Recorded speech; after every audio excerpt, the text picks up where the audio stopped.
He is known for his contributions to philosophy and his studies in psychology. He is recognized for deviating from the ideology of the 18th-century philosophy. His name is Maine de Biran. Maine de Biran, a renowned philosopher, was not always immersed in the world of deep thinking and contemplation.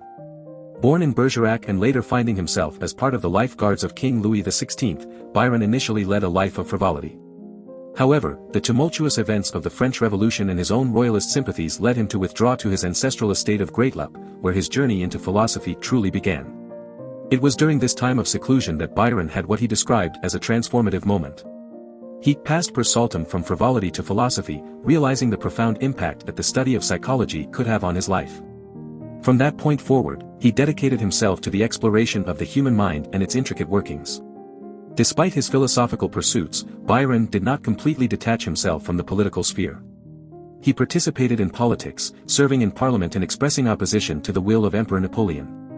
However, his true passion lay in the realm of philosophy. He deviated from the prevailing ideologies of his time, questioning the theories of the Enlightenment and delving deeper into the relationship between the physical and the moral aspects of humanity. As Biran grew older, his inclination towards mysticism led him back towards Christianity. He embraced his faith and remained a devoted child of the Catholic Church until his death. Biran's legacy as a philosopher, politician, and mystic lives on, as his contributions to the understanding of the human mind continue to inspire scholars and thinkers to this day. Maine de Biran, a renowned French philosopher, embarked on a remarkable journey of philosophical development that encompassed three distinct stages. In his early years, he was influenced by the sensualism of philosophers like Condillac and John Locke. However, as he delved deeper into his studies, he transitioned into an intellectualist, before eventually embracing a mystical theosophist perspective. During the second stage of his philosophy, which lasted from 1804 to 1818, de Biran focused on the concept of will.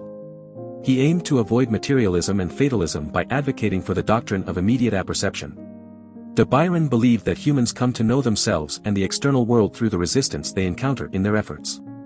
This led him to distinguish between the ego and the non-ego, understanding the voluntary effort as the key differentiator between internal and external experiences.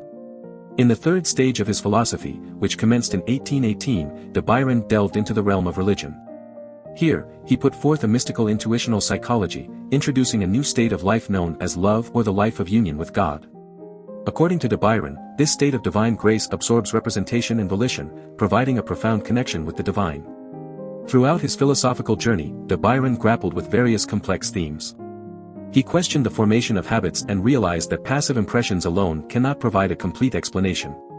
Rejecting Condillac's notion of passive receptivity as the sole source of conscious experience, de Biran proposed the genetic method as an alternative.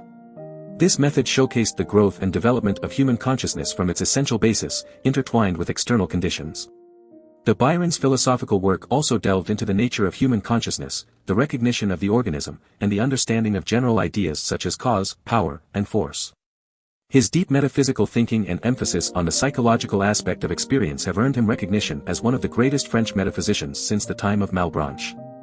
Though de Biran's genius was not fully appreciated during his lifetime, his reputation soared after the posthumous publication of his writings under the guidance of scholars like Victor Cousin and Edouard Neville. Today, his insights continue to be relevant as we navigate the complexities of consciousness, will, and our connection to the divine. Maine de Biran, a philosopher known for his unique perspective on the relationship between the physical and the moral, faced criticism for his equating of cause with force. This confusion, or rather identification, of natural force with cause was highlighted by Arthur Schopenhauer, who stated, "No one has carried this confusion so far as Maine de Biran in his Nouvelles Considérations de Rapports du physico-moral, since this is essential to his philosophy." Throughout his book, Biran often used the terms cause and force interchangeably. As Schopenhauer observed, when he speaks of causes, he hardly ever puts cause alone, but almost always says cause ou force. This intentional conflation of the two concepts raised eyebrows among critics, who questioned the validity of Biran's philosophy. However, Schopenhauer recognized that Biran was conscious of this identification, understanding that it allowed him to utilize either concept according to the circumstances. Biran purposefully equated cause with force in order to keep the identification present in the reader's mind. It was a deliberate choice to blur the lines between these disparate concepts and explore the intricate connection between them. This philosophical approach may have its complexities, but it offers valuable insights that can be applied to our daily lives. Byron's equating of cause with force reminds us that sometimes we need to consider the underlying forces at play rather than simply focusing on immediate causes. It prompts us to delve deeper, to explore the motivations and influences that shape our actions and decisions. By understanding the interplay between cause and force, we gain a more comprehensive understanding of the world around us and our place within it. Byron's philosophy pushes us to question the simplistic notion of causality and encourages us to embrace the complexity and interconnectedness of life. Do you want to explore more philosophers? Who do you want to see featured next? Subscribe and leave a comment below to let me know. I'll see you in the next video.